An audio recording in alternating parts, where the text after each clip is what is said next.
परमानंद माधवम श्री चैतन्य ईश्वरम। तो हम लोग उपदेशामृत की अष्टम श्लोक की चर्चा कर रहे हैं, जो वास्तविक सार श्लोक है। इसको विषय पर कहते हैं सार श्लोक। तन्नाम रूप चरितादिषु कीर्तनानु स्मृत्य क्रमेण रसना मनसि नियोज्य तिष्ठं व्रजे तदनुरागी जनानुगामी कालनयेदखिल उपदेश सारम।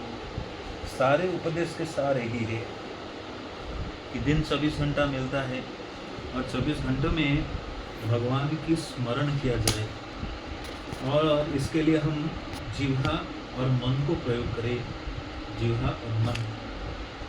और इस प्रकार उन्नत भक्तों के दिशा निर्देशन रहकर ब्रजधाम में या निजी घर को ब्रज बनाकर भगवान की भक्तिमय सेवा में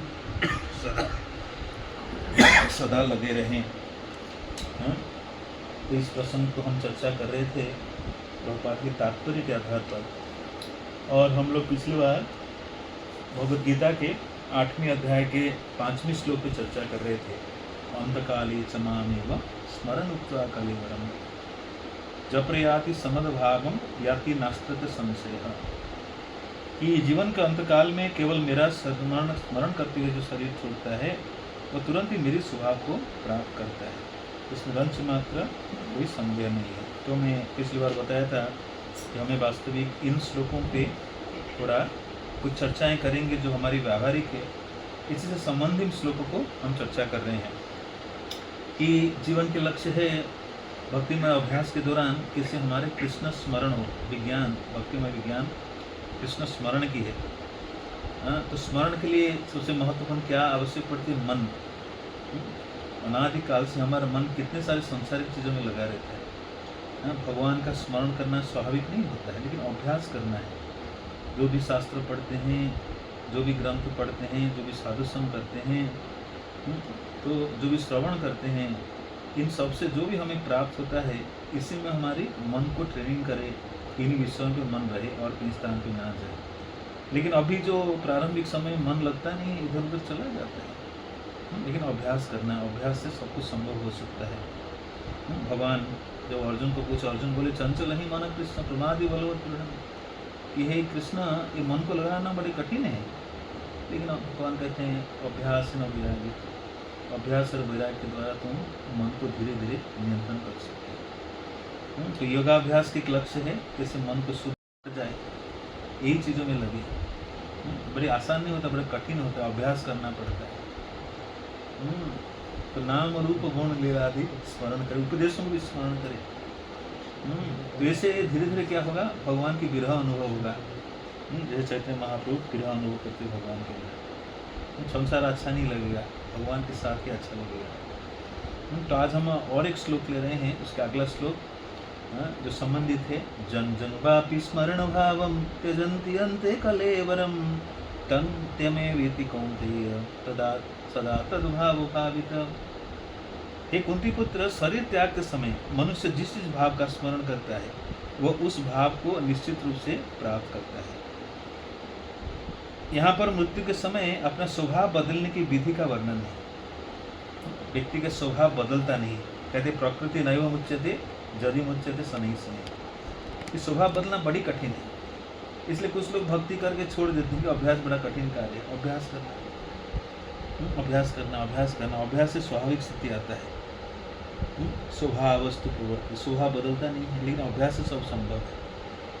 जो व्यक्ति अंत समय कृष्ण का चिंतन करते हुए शरीर त्याग करता है, उसे परमेश्वर का दिव्य स्वभाव प्राप्त होता है। ये सबसे बड़ा परीक्षा है कि जीवन के अंतकाल में भगवान का स्मरण करते हुए शरीर छोड़ना। लेकिन कौन कर पाएगा? जो वास्तविक ऐसे जीवन, ऐसे स्थिति में जीवन भर ऐसी स्थिति में रहा है, जीवन भर जो सही अभ्यास किया। तो बहुत आवश्यक है हमारे जीवन को हम ऐसे मोल्ड करें ताकि हमें हर कार्यकलाप करने के दौरान भगवान का स्मरण हो। किंतु यह सत्य नहीं है, यदि कोई मृत्यु के समय कृष्ण के अतिरिक्त कुछ और सोचता है तो उसे दिव्य अवस्था प्राप्त होती है। किंतु यह सच नहीं है कि कुछ और कार्य करेगा भगवान को प्राप्त करेगा, ऐसा नहीं है। तो इसलिए हमें बड़ी गंभीर होना पड़ेगा कि क्या चल रहा है। अनेक उदाहरण हैं कि व्यक्ति मरण के समय भगवान का स्मरण नहीं करे, बाहर ही उसे बहुत भजन किया, लेकिन मृत्यु काल बोलते मेरे बेटे को अमेरिका से बुलाओ, मेरे पैसा बैलेंस का क्या हो बताओ, हाँ हॉस्पिटल में बहू को देखना चाहते हो, कई प्रकार की बातें आ जाती हैं। भगवान का स्मरण नहीं आता, आसक्ति बड़ा कठिन है। कहना आसान है, लेकिन जो रियली अभ्यास किया है, संसार से विरक्त हैं, इसलिए हम कई बार पिछले बार उदाहरण देते। किनका उदाहरण देते, किसको याद है? किसका उदाहरण देते? भीष्मदेव का। भीष्मदेव पूरे पांडव कौरवों का सहायता की, लेकिन अंतकाल में जो सरसैया पर लेटे हैं, वो क्या कहते हैं? मेरी मति सभी स्थान से हट जाए और प्रभु आपके चरण कमल में स्थिर हो जाए। प्रथम स्कंद 9वें अध्याय की 32वें श्लोक हम चर्चा किए थे। भीष्मदेव की प्रार्थना कि अभी तो हम संसार में रह रहे हैं, लोगों से मिल रहे हैं, लेकिन अंतकाल में कोई नहीं पूछेगा। जीवन के लक्ष्य को भूलना नहीं। शरीर रहते ये सब कार्य कर रहे हैं, लेकिन एक दिन परीक्षा भी आ सकता है। परीक्षा किसी भी समय से आ सकता है, चलते फिरते परीक्षा आ सकता है, किसी को प्रस्तुतिकरण के अनुसार वृद्धावस्था में परीक्षा आ सकती है, सबका अलग अलग स्थिति होगा। तो इसलिए हमें सजाग रहना चाहिए कि किसी भी समय परीक्षा आ सकती है। मृत्यु का अर्थ नहीं कि बूढ़ा होने से मृत्यु होगा, नहीं, कुछ कोई जवान में मृत्यु आ जा सकता है। तो बूढ़े कौन है? जो मृत्यु के करीब है। बूढ़े नहीं कि शरीर बूढ़ा हो गया तो बूढ़ा, नहीं, असली बूढ़ा कौन है? जो मृत्यु के करीब है। और मृत्यु कोई टाइम नहीं कि देखेगा बूढ़ा व्यक्ति को मारूंगा, नहीं, जवान व्यक्ति को मार सकता है, बच्चा को भी मार सकता है, मृत्यु काल। तो इसलिए जो बुद्धिमान व्यक्ति सदा सजाग रहता है, भगवान की सेवा करता रहता है, व्यर्थ नहीं समय गवाता है, बड़ी सावधान रहना है। तो इसलिए हम हर कार्यकलाप करने के दौरान हमारी मति कहाँ है देखना चाहिए, मेरी मति किधर जा रहा है, हमें चेक करना चाहिए।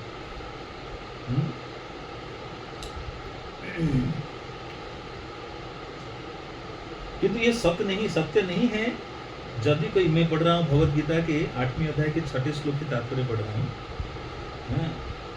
किंतु ये सत्य नहीं है, यदि कोई मृत्यु के समय कृष्ण के अतिरिक्त और सोचते हैं तो उसे दिव्य अवस्था प्राप्त होता है। तो मृत्यु के समय कुछ भी सोचो, बोलोगे भगवत धाम चले जाओ, ऐसा नहीं होगा। भक्ति करते करते जीवन के अंत समय अगर स्मरण नहीं हुआ तो पुनः ही धराधाम में आना पड़ेगा।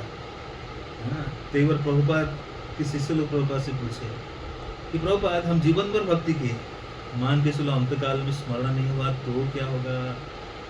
प्रभुपाद बोले वो आपका कार्य नहीं है, कृष्ण देखने आप कैसे कार्य करो, स्मरण शक्ति उन्हीं से आता है। स्मरण शक्ति उन्हीं से आता है, आप कुछ कर नहीं सकते, लेकिन आप प्रयास कैसे किए? अच्छे से किए है ना, कुछ बेकार तो नहीं किए। इसलिए अपना जो परख खुद को पहले करना पड़े। एक तो गुरुजन होते हैं हमें परखने के लिए, हम बोलते में गड़बड़ व्यक्ति को मेरा निगरानी में रखिए मुझे। दूसरा, खुद से भी हमें गंभीर होना चाहिए। कलयुग में आयु क्षीण हो रहा है, शरीर साथ नहीं दे रहा है, ऊपर से कई प्रकार की बीमारी, कई प्रकार के बंधन, लेकिन सभी की स्थिति जैसे स्थिति में भी है, उस स्थिति में हमें गंभीर रहना है कि नहीं, मुझे इसी जीवन में अपनी व्यापार या आध्यात्मिक भौतिक कार्यकलाप समाप्त करना है, भगवत धाम जाना है, ये संकल्प लेना चाहिए। तो इसलिए कृष्ण के अतिरिक्त कुछ और सोचता है तो वो दिव्यावस्था को प्राप्त नहीं हो सकता।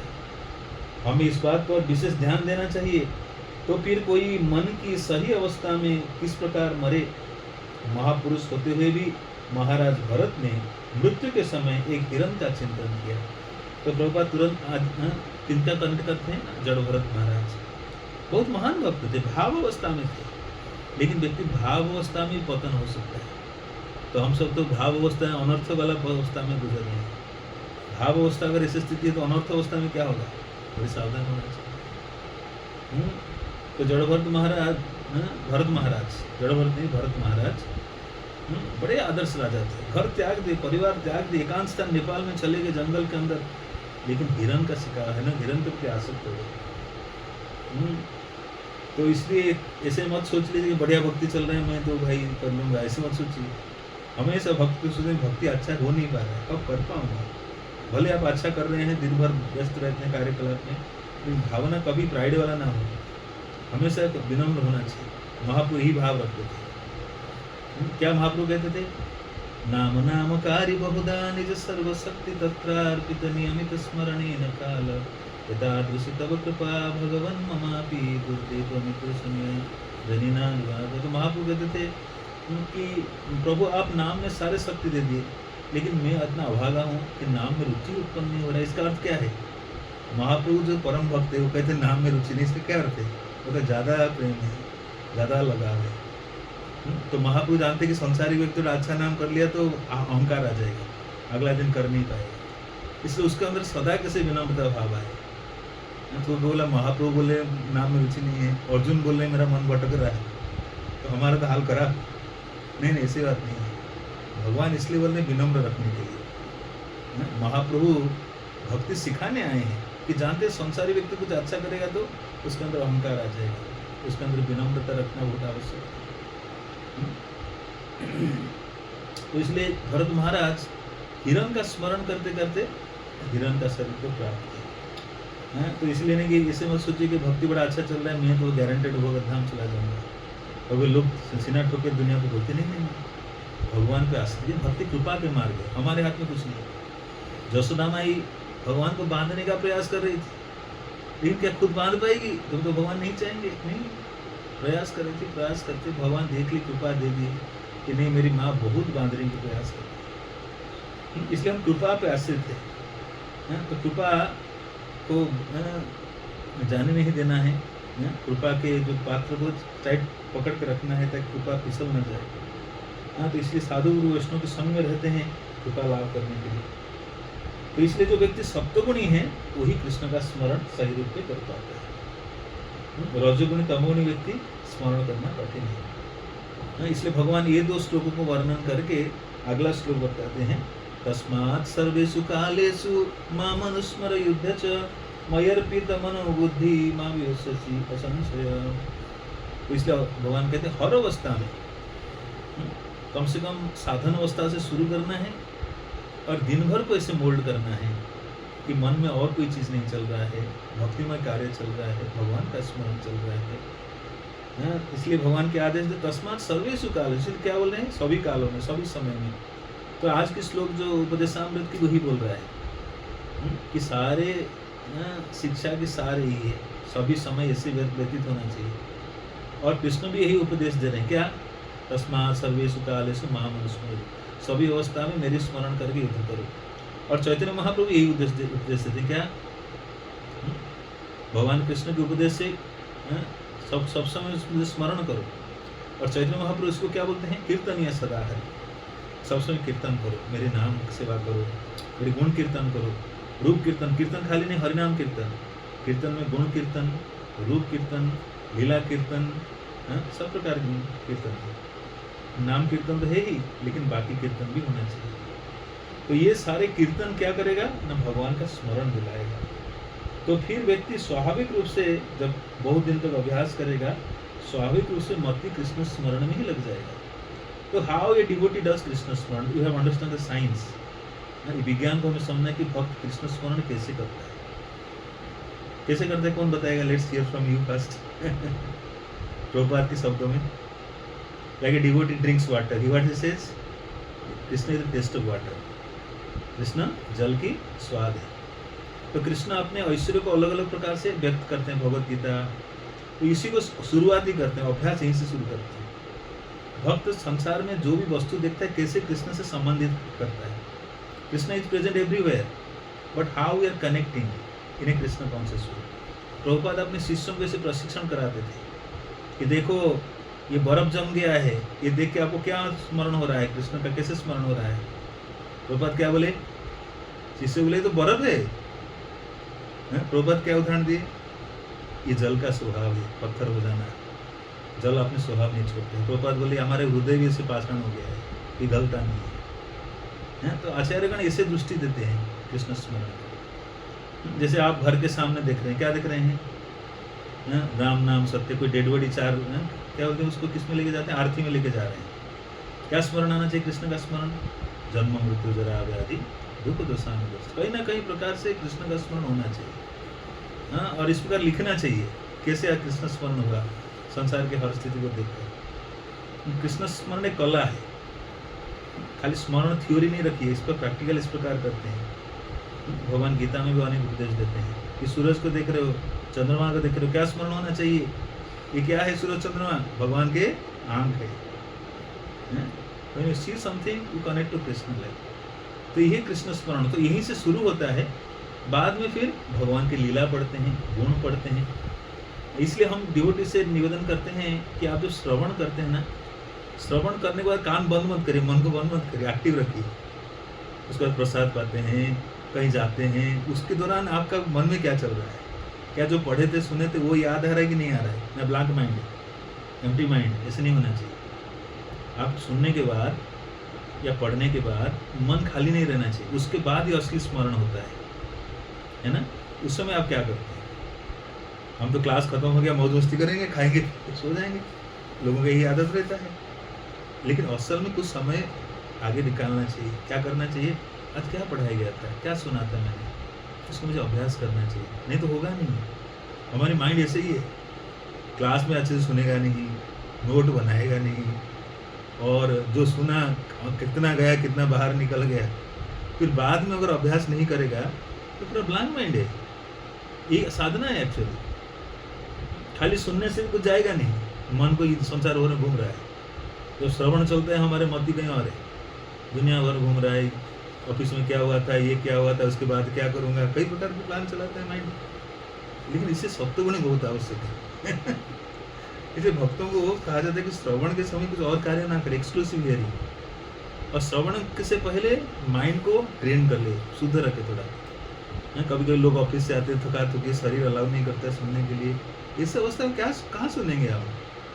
तो उसमें माइंड एक्टिव, शरीर एक्टिव होना चाहिए, सुस्त होना चाहिए, कम से कम यही स्थिति में सुनना चाहिए।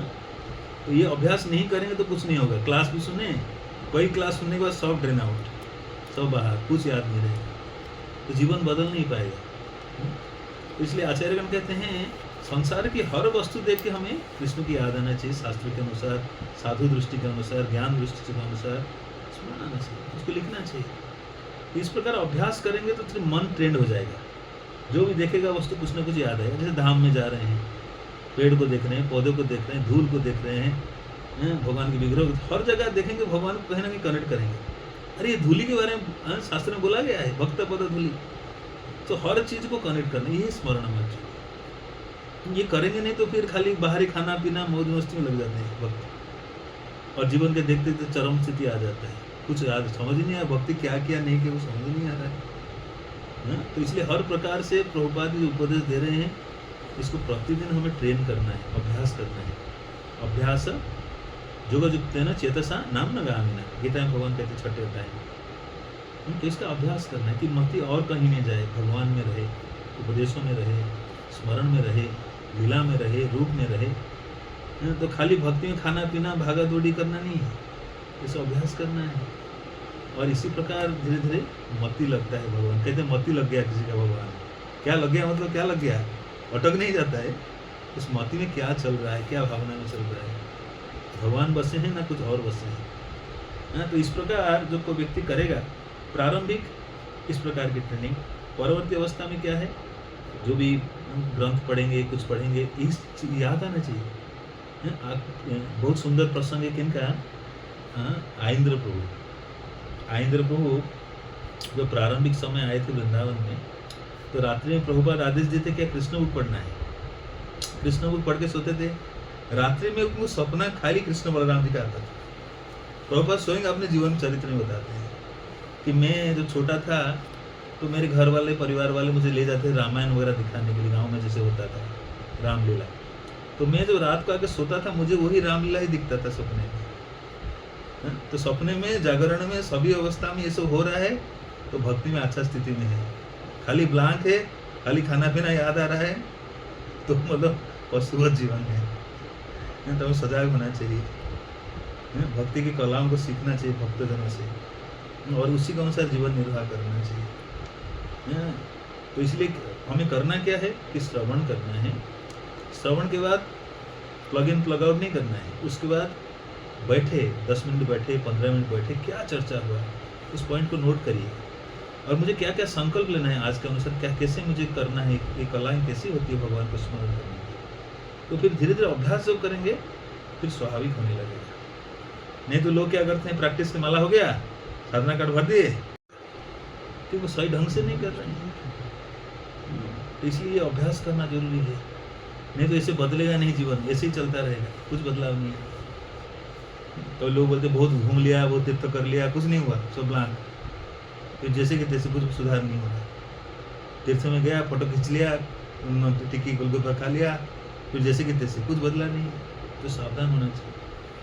हाँ, तो हर अवस्था में व्यक्ति को ऐसे अभ्यास करने से धीरे धीरे वो निरंतर भगवान को स्मरण करने की स्थिति को प्राप्त करता है। तो इसलिए भगवान अर्जुन को कह रहे हैं, तस्मात् सर्वेषु कालेषु माम अनुस्मर युद्ध च मयर्पित मनोबुद्धि माम यस्य असंशय। हे अर्जुन, सदैव कृष्ण रूप में मेरे चिंतन करो और साथ ही युद्ध करने का कर्तव्य को भी पूरा करना चाहिए। अपने कर्मों को मुझे समर्पित करके अथा अपने मन को, बुद्धि को मुझ में स्थिर करके तुम निश्चित रूप से मुझे प्राप्त करोगे। तो इसी का अगला श्लोक आ रहा है, अभ्यास जोगजुक्तेन चेतसा नाम्नगामिना परमं पुरुषं दिव्यं याति पार्थानुचिन्तयन्। तो ये जो 8वें अध्याय में बड़ी सार श्लोक से बताई गई है कि कैसे अभ्यास करते हैं कि चेतसा नाम्नगामिना न अन्यगामिना, कि चित्त यानी मन कोई और दिशा में ना जाए, भगवान को ध्यान करने, स्मरण करने में। ध्यान मतलब नहीं कि जैसे शून्य ध्यान कर रहा है कोई आवर ध्यान is not like that. Our ध्यान इज स्वाभाविक ध्यान। खाने बैठे हुए ध्यान कर रहे हैं, भगवान को स्मरण कर रहे हैं। सो ध्यान इज अ स्टेज ऑफ स्मरण। जैसे मायावादी ध्यान करते शून्य भो, हमारी वाला नहीं, ध्यान नहीं है। हमारे ध्यान स्वाभाविक है। बैठे हैं तो मति में क्या चल रहा है, कृष्ण स्मरण इसको कहते हैं। तो इस प्रकार ये 8वें अध्याय में अनेक सुंदर सुंदर श्लोक है। मैं और एक श्लोक बताना चाहूँगा जो वास्तविक बहुत संबंधित है। दैट इज 15 नंबर श्लोक, 14 नंबर, 14 नंबर। अन्नन्य चेता सततं जो मां स्मरति नित्यस्य तस्याहं सुलभं पार्थ नित्ययुक्तस्य योगिनाम्। तो मैं जो श्लोक चर्चा कर रहा हूँ इसको आज पढ़िएगा, इसकी पर्पट पर ध्यान से पढ़िएगा, अभ्यास करिएगा, नहीं तो कुछ मिलेगा नहीं। मैं बोलते चला जाऊंगा, आप कुछ पढ़ेंगे नहीं पढ़ेंगे तो कुछ लाभ नहीं मिलेगा। ये सब की श्लोकज हैं, इम्पोर्टेंट श्लोकज है कि अनन्य चेता, चित्त और नहीं जाना चाहिए कहीं। सततं जो मां स्मरति नित्यसः, जो निरंतर मेरी स्मरण करता है। तो निरंतर तो छोड़ दीजिए, सुबह शाम करे, साधना के समय करे, फिर जब करेंगे वो रिफ्लेक्ट होगा बाकी समय में भी। और तो साधना के समय भी भगवान याद नहीं आता है, माला पकड़ते भी कुछ कई काम याद आता है, ये गड़बड़ है।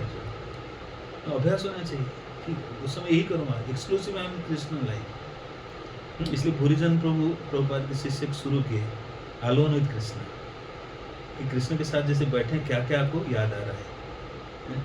ऑटोमेटिक बहुत चीज़ होगा, आपको अभ्यास करना है और अंत समय में यही कटेगा। अभी तो परिवार, घर, दुनियादारी सब चल रहा है, लेकिन एक समय आएगा कोई नहीं होगा ना। व्यक्ति जब बहुत वृद्ध हो जाता है ना परिवार पूछता है, ना कोई कुछ पूछता है, एक ही चीज़ बच जाएगा, केवल भक्ति।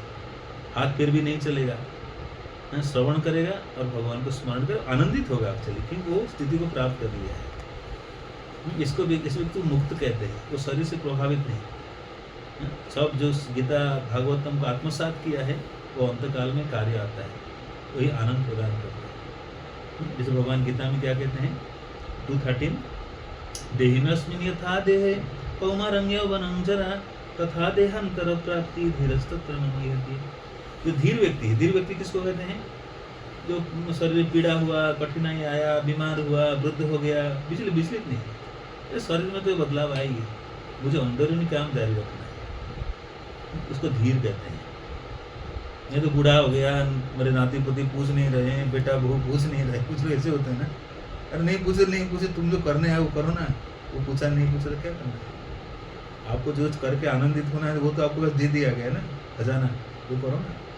वो पूछा नहीं पूछा, कुछ लोग इसी के पीछे दुखी हो जाते हैं। तो यही अभ्यास श्री रूप गोस्वामी का उपदेशामृत में भी कह रहे हैं।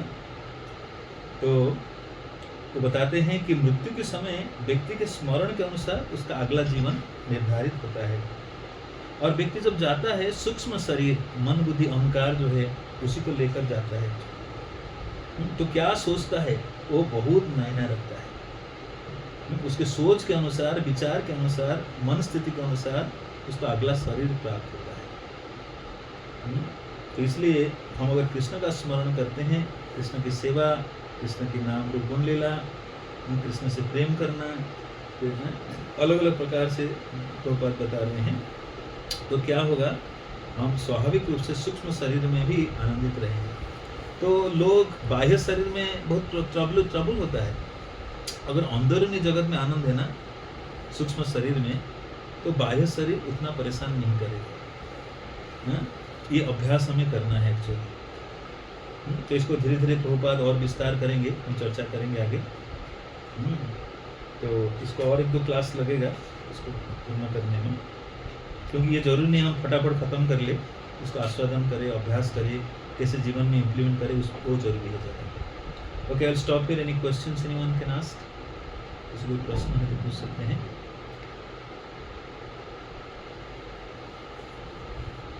Know questions? ओके,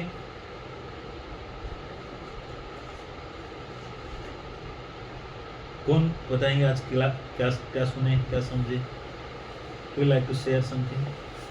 आज की चर्चा में क्या चर्चा की? Volunteers please ready. क्या करना है हमें आज की चर्चा में?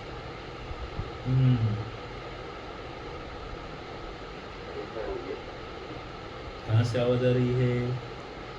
दीपक प्रभु, यस।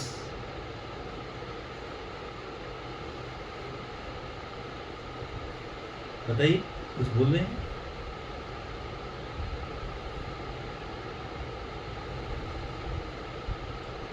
नहीं, आवाज नहीं आ रहा है, कुछ प्रॉब्लम है, technical glitch.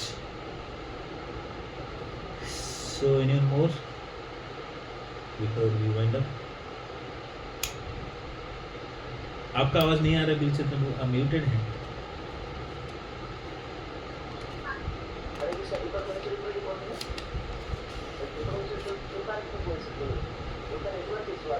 No problem.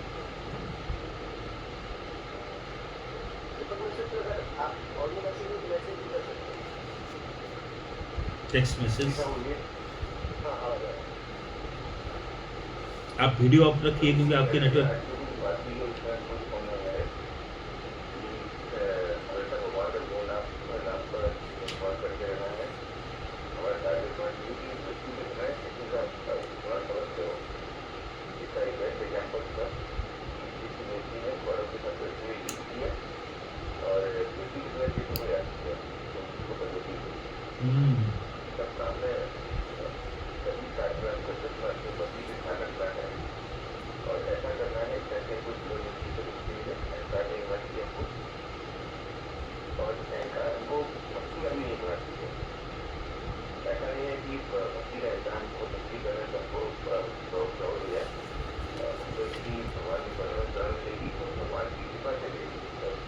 Very nice, very nice.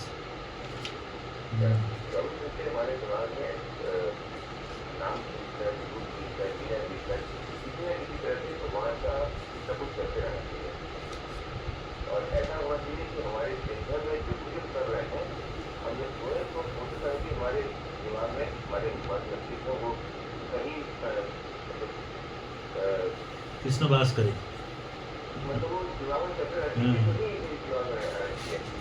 सेवा के रूप में हो,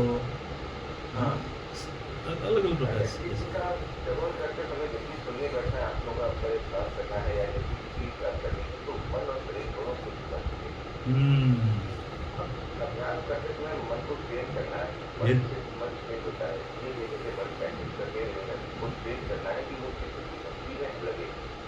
वेरी नाइस, गुड अंडरस्टैंडिंग।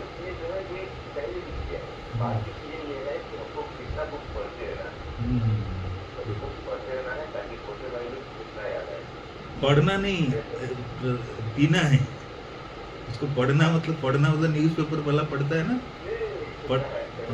पीना है, पूरा पीना है, जीना है।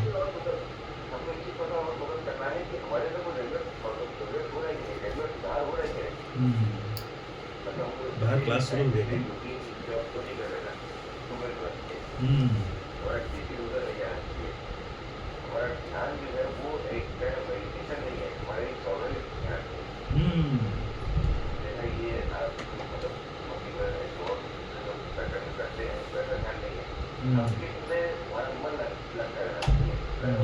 वेरी नाइस, बहुत सुंदर, बहुत सुंदर, बहुत सुंदर। आप की पॉइंट्स तो लिख लिए हैं एक्चुअली। अर्चना माता जी बोलेंगे अभी, रूबी माता जी, अर्चना माता जी कोई हैं एक्सपर्ट्स देयर लाइक जी। एक पॉइंट ये था कि हर वस्तु से भगवान को एसोसिएट करना है, ये बहुत जरूरी है। कनेक्ट करना है, हम चीज देखते हैं, कनेक्ट करना हाँ, उससे हमको भगवान को कनेक्ट करना है, और खाली कनेक्ट ही करना है, उसको कहीं नोट भी करना है, ताकि वो हमारे चिंतन में मतलब वो बना रहे। और जब हम हर चीज से कनेक्ट करेंगे तो फिर स्वाभाविक रूप से भगवान हमको हमारी मतलब चेतना में Very रहेंगे, nice. हर समय हमें याद रखेंगे। जैसे आप किचन में घुसेंगे ना, किचन में घुसेंगे तो किचन में भी स्मरण होगा, आग देखकर, हर वस्तु को देखकर। तो ट्रेंड होना चाहिए इसे कि आग देखकर स्मरण आ गया, क्या भूमि रपन अलो वायु कन, कुछ ना कुछ आता है, अग्निदेव, कुछ ना कुछ शिक्षा असीमित है। ये नहीं फटाफट कुकिंग करो, कहानी खत्म करो, ये नहीं, ये पार्लर डूइंग ऑल्सो स्मरण बच्चे, मिट्टी देखकर एवरीथिंग कम से कुछ ना कुछ शिक्षा आ जाना चाहिए। तो ऐसे धीरे धीरे विस्तार होते होते कृष्ण के रूप, कृष्ण की लीला, कृष्ण के नाम, कृष्ण की महिमा, कृष्ण के धाम और विस्तार होता जाएगा, जो उपदेश हमें शास्त्र से, साधुओं से, श्रवण से प्राप्त होती है। इस प्रकार की मति ट्रेन करेंगे तो मति और संसार में जाएगा नहीं, और कुछ ही सालों के अंदर व्यक्ति एक्सपर्ट हो जाएगा कृष्ण भक्ति में। हम करते नहीं बोले कि माइंड डल हो जाता है, परेशान होते घर, ये प्रॉब्लम हुआ, वो प्रॉब्लम हुआ, इसने मारा, उसकी ये किया, इसी में हम रहते हैं, कष्ट भोगते हैं। लेकिन ये जो विज्ञान हमें आचार्य देकर गए हैं, उसका अगर अभ्यास करें तो दिव्य आनंद स्थिति ले जाता है। This is not like an art only, this is very Joy actually पर डिवोटी ये करना। Okay, thank you. हाँ, आप कुछ बोल रहे हैं, दीपक को कुछ ऐड कर रहे हैं।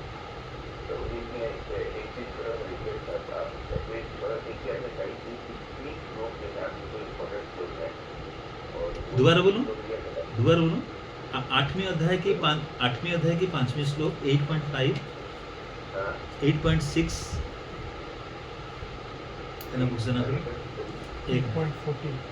उसके बाद तस्मात् सर्वेषु कालेषु, श्लोक संख्या कितना है? 8.7,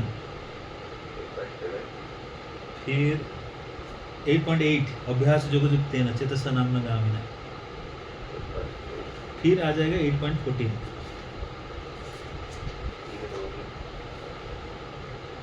ये अभ्यास वाली चीज है। तो आइए ये करेंगे तो बाकी चीज स्वतः आने लगेगा। तो जीवन में बहुत बड़ा कुछ नहीं करना, इस सरल आर्ट को सीख ले, विज्ञान को सीख ले, स्मरण की विज्ञान।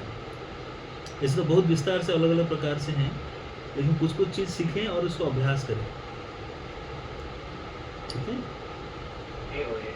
जैसे सुंदर उदाहरण है खटवांग महाराज, भगवान राम की वंशज थे खटवांग महाराज। तो उनको देवता लोग आमंत्रित किया, असुर देवासुर संग्राम में असुरों से देवता हारने लगे थे, तो देवता लोग आमंत्रण किए, खटवांग महाराज आप आइए, युद्ध में सहायता करिए। तो खटवांग महाराज के पास कितना आयु था? खटवांग महाराज युद्ध में विजय करा दिए, और अंत में देवतागण कृतज्ञता पूर्वक पूछे कि हे खटवांग महाराज हम आपको क्या दें? खटवांग महाराज बोले थोड़ा चेक करेंगे, मेरा आयु कितना है चेक करके बताएंगे। एक पल बचा है, देवलोक का एक पल, मनुष्य लोक में और थोड़ा बड़ा हो जाएगा। तो तुरंत एक क्षण के लिए आ गए, देवलोक में नहीं रहे, तो मुझे एक क्षण को भी उपयोग करना है, जीवन की चरम स्थिति को प्राप्त करना है। तो ये सब आचार्यों के चरित्र, जीवन सदा हमें रमना रटे रहना है, रमना है, और जीवन अपने जीवन को वैसे ढालना है। एक्चुअली हम अपने जीवन में ढालने में फेल मार जाते हैं, ये बड़ा प्रॉब्लम है actually. We fail like because struggle with body और माइंड और कंडीशनिंग और वर्ल्ड एक्टिविटीज़।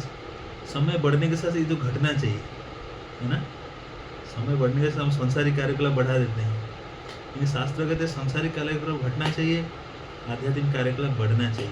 जो कार्य हम सीख रहे हैं हमें स्वाभाविक लगना चाहिए, गीता पढ़ना, भागवतम पढ़ना।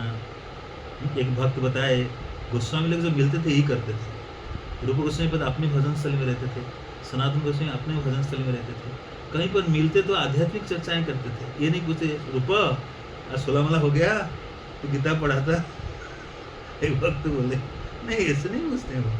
Already in the elevated state they release actually talking the realisations कि मुझे आज ये अनुभूति हुई, आज मुझे स्मरण हुआ, मुझे हृदयंगम हुआ, उपलब्धि हुआ, जो गीता पढ़ा था ये श्लोक आज जीवन में जिया एक्चुअली, मुझे लगा आज वास्तविक समझ आ रहा है मुझे, तो उपलब्धियाँ बढ़ेगी, आनंद बढ़ेगी।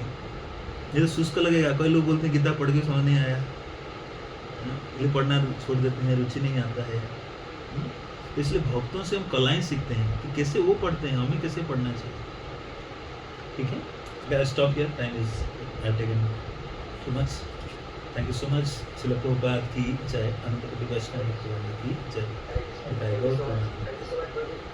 In spite of hectic schedule और अभी basically Prabhu जी नैनी शरण में थे, तो वहाँ पे रहने के बावजूद भी Prabhu जी अभी का hectic schedule था, उसके बावजूद भी क्लास लिए थे। मेरे को कहीं लग रहा था कि क्लास अभी नहीं हो पाएगा, Prabhu जी का बहुत hectic जर्नी भी यहाँ बहुत क्लासेस भी हो गए। So I'm really very grateful to this Ramnath जी। आपके लिए बहुत रिक्वेस्ट है कि प्लीज बहुत इंपॉर्टेंट पॉइंट जो Prabhu जी शेयर कर रहे हैं, कि हमारे भक्ति को लेकर बहुत इंपॉर्टेंट चीज़ है। कई लोग मुझे देख रहे हो ज्वाइन नहीं किया है, इट्स वेरी इंपॉर्टेंट क्लास। तो जो टाइम से रहता है उस टाइम से पहले पूरी ज्वाइन कर लें और उसके बाद जो डिस्कशन है उसको डिस्कशन करें। तब जैसे गुरु जी बोल रहे हम बैठ के डिस्कशन करें, तो दैट इज इम्पॉर्टेंट चीज़। तो बोलिए क्लास हो गया, एक डांस सुने दूसरे डांस निकाल दिए, कोई उसका रिपीट नहीं आएगा। तो कभी खुश होंगे, गुरु को कब हम खुश कर सकते हैं, तो गुरु के इंस्ट्रक्शन को फॉलो करेंगे। तो मेरा रिक्वेस्ट है आगे से गुरु माता जी प्लीज़ जो क्लास का टाइम है उसके सभी को भी बैठ कर डिस्कशन करें, तब हम अपने गुरु को पसंद कर सकते हैं चीज़ को। तो थैंक यू सो मच प्रभु जी। प्रभु जी ने धन्यवाद देने का हम बोलते हरे कृष्णा कृष्णा कृष्णा हरे हरे, हरे राम राम राम हरे हरे। इस राम जी की Shri thank you so much.